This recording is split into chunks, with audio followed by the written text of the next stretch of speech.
Muy buenas noches, amados hermanos. Gracias por acompañarnos en nuestro servicio de hoy, miércoles 16 de febrero. Vamos a orar. Padre Santo, en el nombre de Jesús, Señor, te damos gracias por este tiempo, por este compartir. Gracias porque siempre pones en nuestro corazón, Señor, el poder compartir tu palabra, el deleitarnos en tu palabra. Gracias, Señor, porque siempre vas trabajando en nuestros corazones, en nuestras mentes, en nuestras vidas. Y al mismo tiempo permites que cada día podamos valorar más tu palabra, Señor, atesorarla en nuestro corazón. Te alabamos y te bendecimos, Señor. Señor, que la palabra que sea expuesta en esta noche, que realmente la podamos guardar en nuestro corazón y que eche raíces, raíces en nuestro corazón y que nos lleve a cambios profundos y radicales en nuestra vida. En el nombre de Jesús te lo pedimos. Amén. Bien, mis queridos hermanos, en esta mañana, en esta noche, vamos a hablar sobre algunas parábolas, o vamos a empezar con unas parábolas que Jesús nos enseñó. Vamos a meditar y algunos miércoles sobre algunas parábolas. En esta oportunidad vamos a hablar sobre la parábola del trigo y la cizaña. Esto está en Mateo, del capítulo 13, del 24 al 30. Y las escrituras nos dicen, le refirió otra parábola diciendo, el reino de los cielos es semejante a un hombre que sembró buena semilla en su campo. Pero mientras dormían los hombres, vino su enemigo y sembró cizaña entre el trigo y se fue. Y cuando salió la hierba y dio fruto, entonces apareció también la cizaña. Vinieron entonces los siervos del padre de familia y le dijeron, Señor, ¿no sembraste buena semilla en tu campo? ¿De dónde pues tienes cizaña? Él les dijo, un enemigo ha hecho esto. Y los siervos le dijeron, ¿quieres pues que vayamos y la arranquemos? Él les dijo, no, no sea que al arrancar la cizaña arranquéis también con ella el trigo. Dejad crecer juntamente lo uno y lo otro hasta la siega. Y el tiempo de la siega, yo diré a los segadores, recoged primero la cizaña y atadla en manojos para quemarla, pero recoged el trigo en mi granero. Amén. Bien, esta parábola que acabamos de mencionar solo está pues escrita en el Evangelio de Mateo. Tiene un propósito escatológico. Nos indica pues que en el juicio final el Señor hará justicia separando pues a los buenos y a los malos. Pero entendamos un poquito el contexto en el que fue dicho esta, esta parábola. Esta parábola nos acerca mucho al mundo rural, ¿no? Al mundo agrícola, a la vida agrícola en los tiempos de Jesús.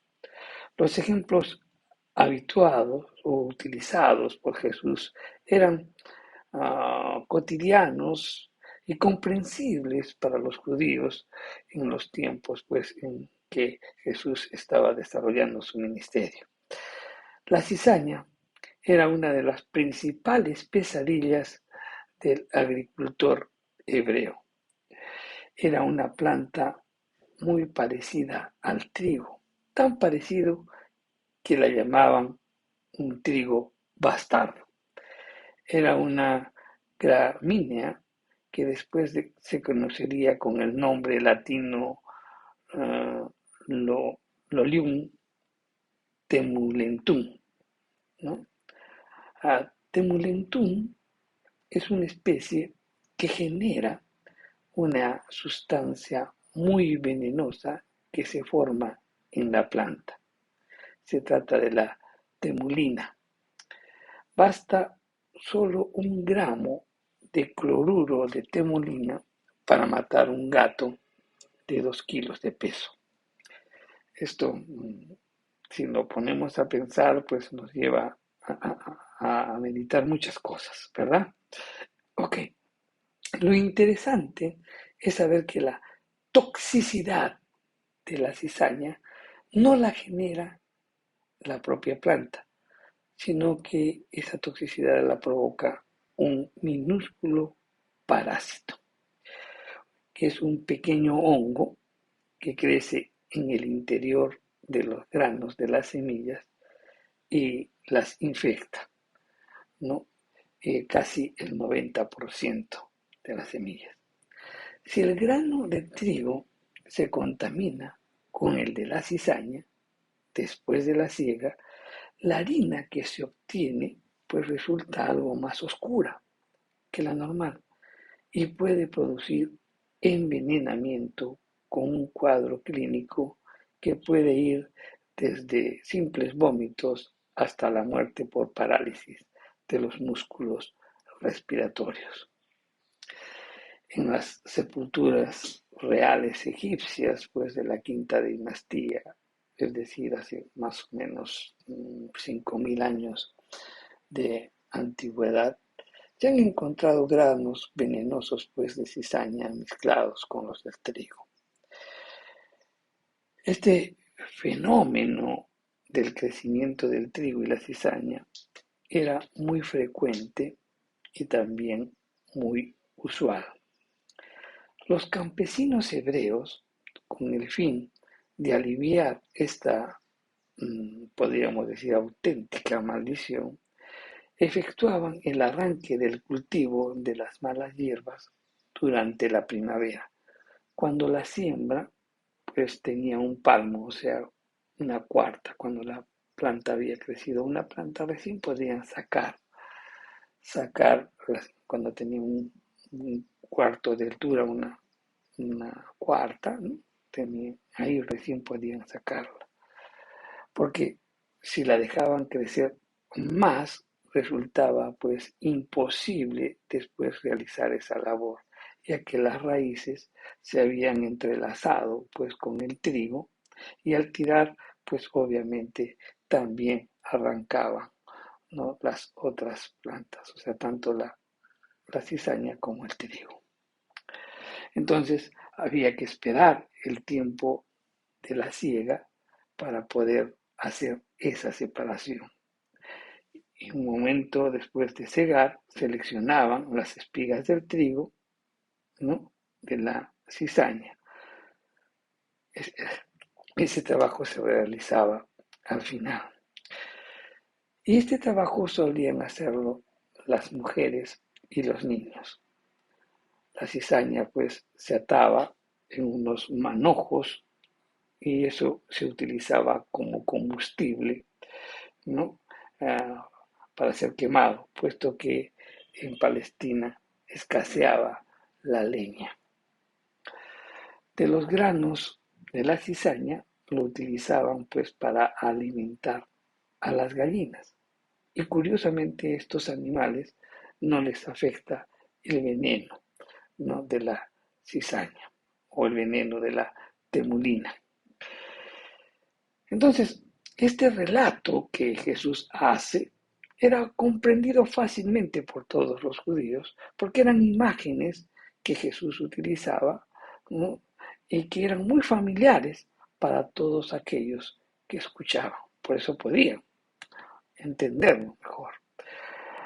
Vamos a hablar sobre el significado de esta parábola porque Jesús lo explica unos versículos más adelante, ¿no?, en Mateo 13, del 37 al 43. Y vamos a leerlo. Dice, respondiendo él les dijo, el que siembra la buena semilla es el Hijo del Hombre.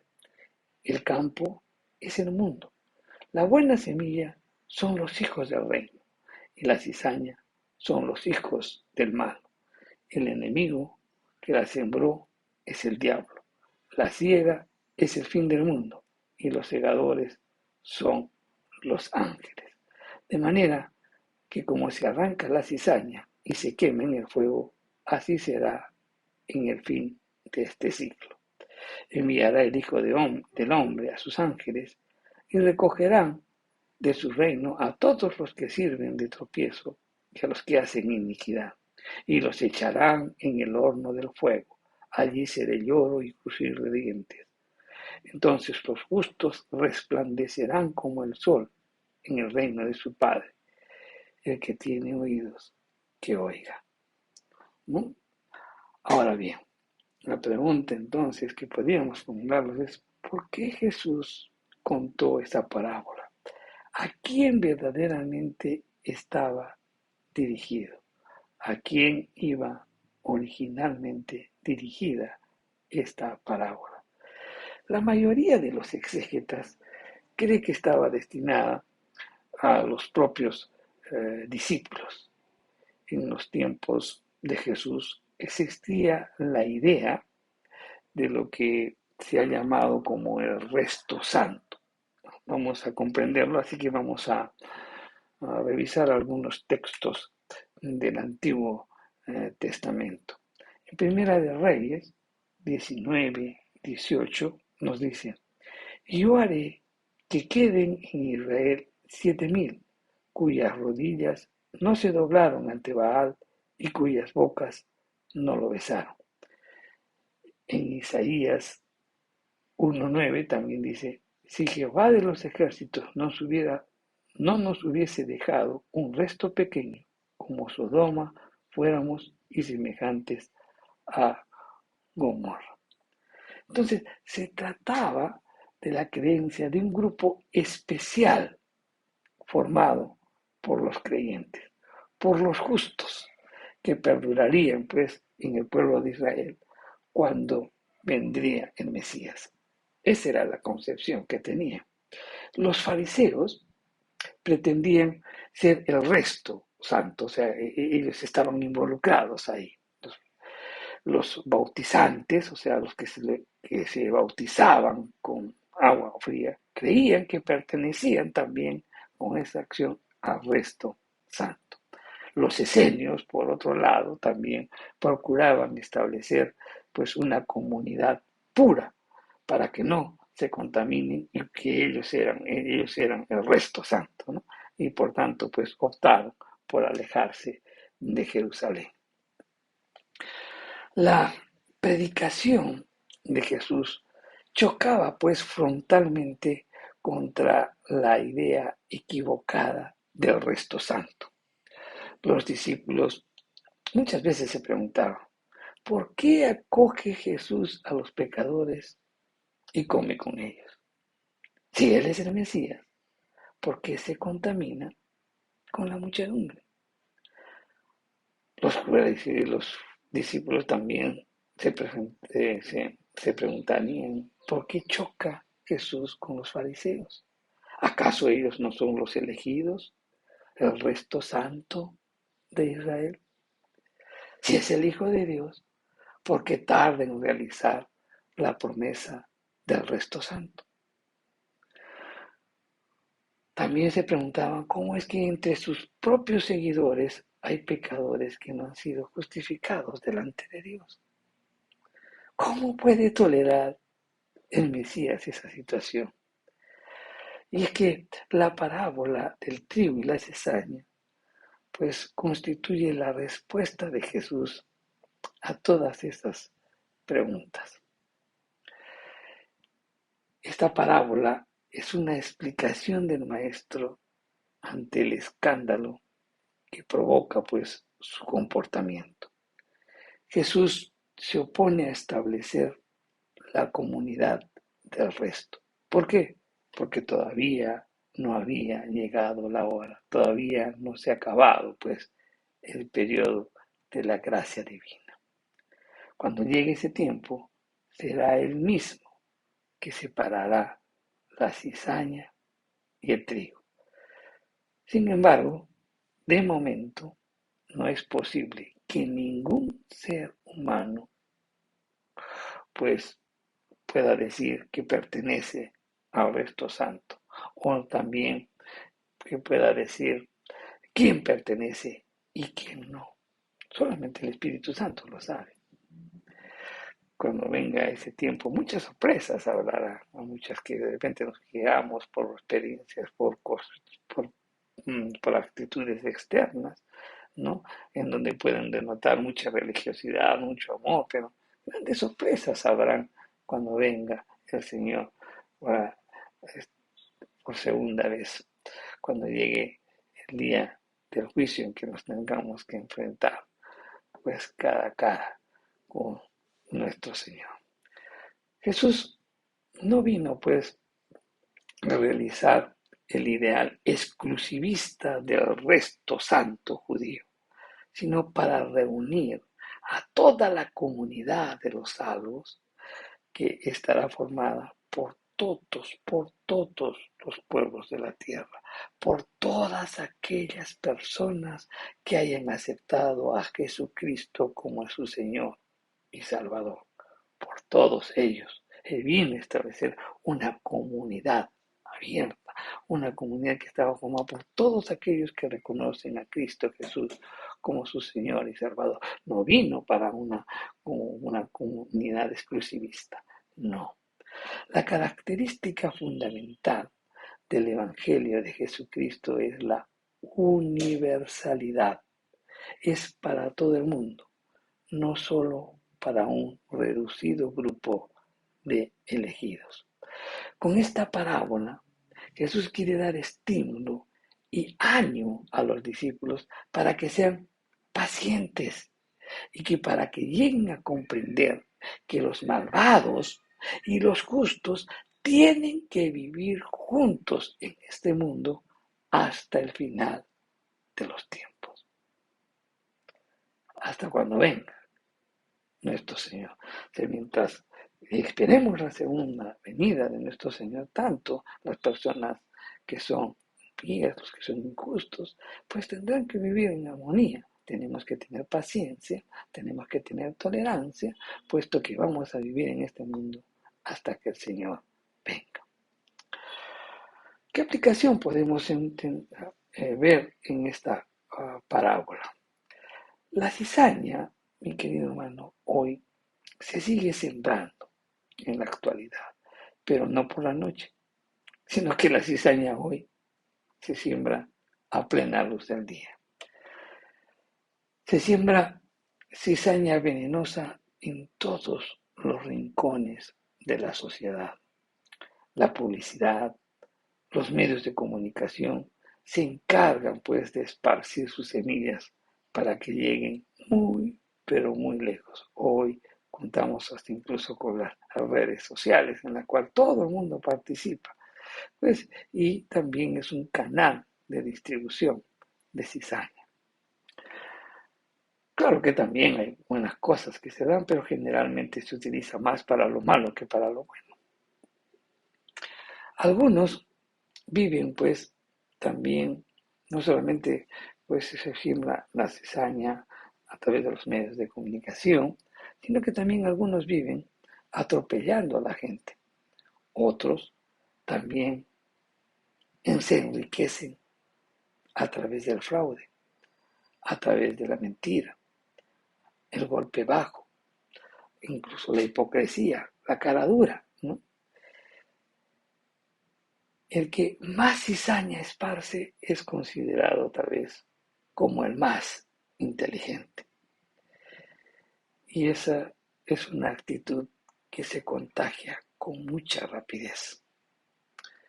Aunque la cizaña hoy se esparce a manos llenas, no debe caerse pues en la tentación de pretender arrancarla de raíz y pegarle fuego. Lo único que podemos hacer es contrarrestar su avance. Los que todavía creemos pues en la siembra del trigo, en la predicación del Evangelio, en anunciar la palabra de salvación, pues tenemos que seguir sembrando en todo momento, en la noche, en la oscuridad, en silencio, donde nadie nos mire, simplemente trabajando para nuestro Señor. Para sembrar trigo no es necesaria pues mucha espectacularidad, no es necesario. No es necesario pues anunciar con bombos y platillos lo que estamos haciendo. Debemos sembrar, debemos anunciar el Evangelio, simplemente en silencio, tratando de servir al Señor. Y esa debe ser una actitud indesmayable, una actitud constante. El Señor nos exhorta a que seamos pacientes con los demás mientras esperamos su segunda venida. La parábola de la cizaña es el mejor argumento a todo tipo de tolerancia e intransigencia. Los fanatismos, mi querido hermano, no nos conducen a ninguna parte. Cuando se quiere arrancar el mal de raíz de manera contundente y brutal, lo que ocurre es que también se elimina la posibilidad del bien. Casi a lo largo de la historia se ha intentado eliminar la maldad humana mediante medidas drásticas. Lo que ha ocurrido es que se ha acabado con el pecado, pero no con el pecado, ¿verdad? Esta parábola también nos hace meditar. ¿Quién puede atribuirse el papel de juez? ¿Quién puede juzgar? ¿Qué hombre puede decir lo que está bien y lo que está mal? ¿Cuántas veces, mi querido hermano, se cae en el error de la acepción de personas?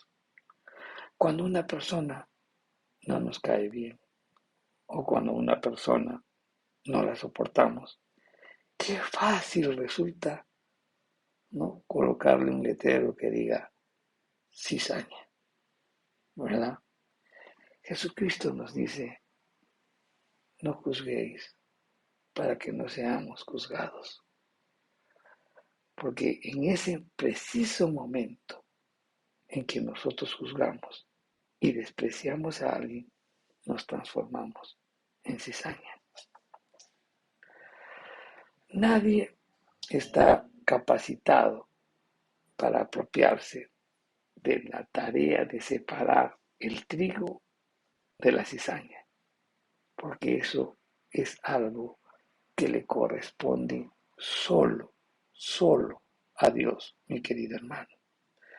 No debemos practicar pues la presunción y la arrogancia espiritual, la paciencia, la tolerancia y el respeto a los seres humanos, aunque no se comparta su manera de vivir y aunque se reconozca que viven pues que viven en error y en pecado,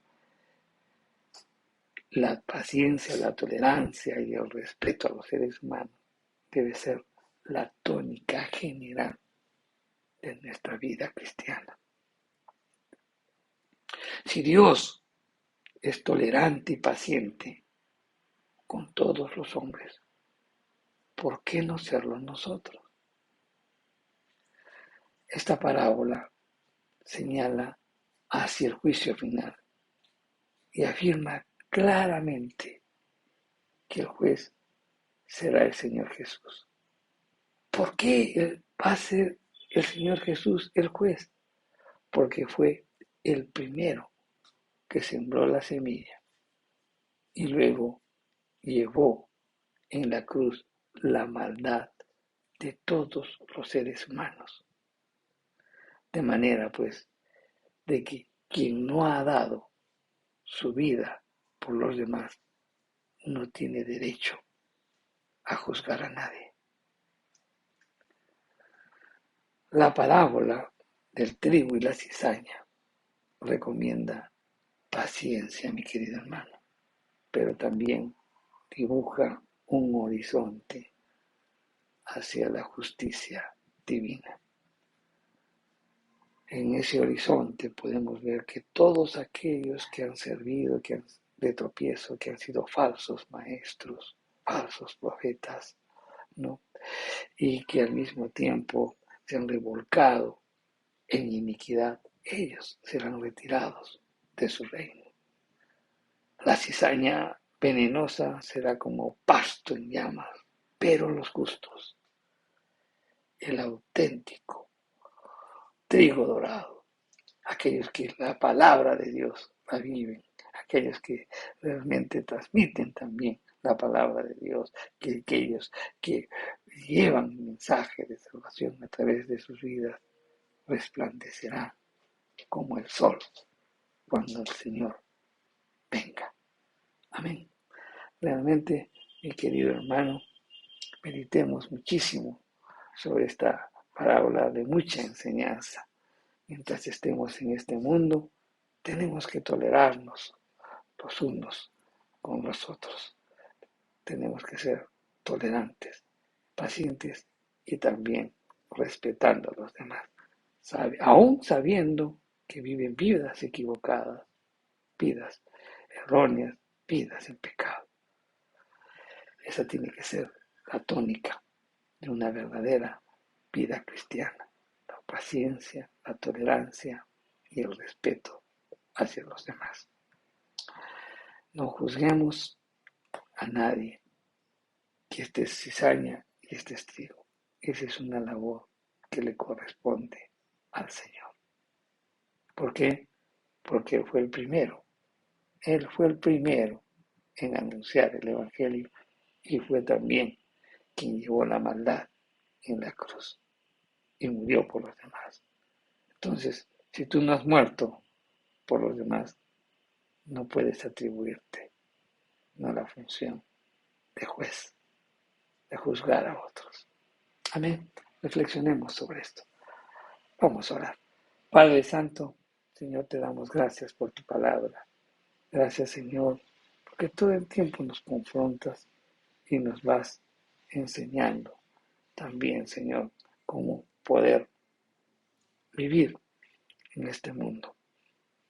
Gracias, Señor, porque nos haces entender que no debemos juzgar y que más bien tenemos que estar tolerándonos, soportándonos los unos con los otros, respetándonos los unos con los otros.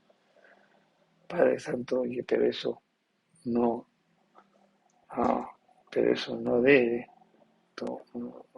que la vida impía de los demás no pueda influenciar en la nuestra, sino muy por el contrario, nosotros tenemos que influir en la vida de los demás. Por eso oramos porque tu Santo Espíritu, Señor, nos ayude en la tarea, Señor, de mantenernos firmes, fieles, leales a ti, Señor. En el nombre de Jesús te lo pedimos. Amén. Gracias, mi querido hermano, por acompañarnos en la enseñanza de esta noche. Y te invitamos también el próximo miércoles a que nos sintonices. Pero también quiero indicarles de que ya estamos hace mucho tiempo, ya hemos reiniciado nuestros cultos presenciales, así que venga a la iglesia, adoremos juntos. Querido hermano, nada absolutamente reemplaza un culto presencial. Realmente, pues, es muy importante poder estar ahí juntos, alabando, glorificando a nuestro Dios, recibiendo palabras del Señor y también animándonos los unos con los otros. Que Dios los bendiga, hermanos. Los esperamos en nuestros servicios de los domingos a las 9 y a las 11. Dios los bendiga.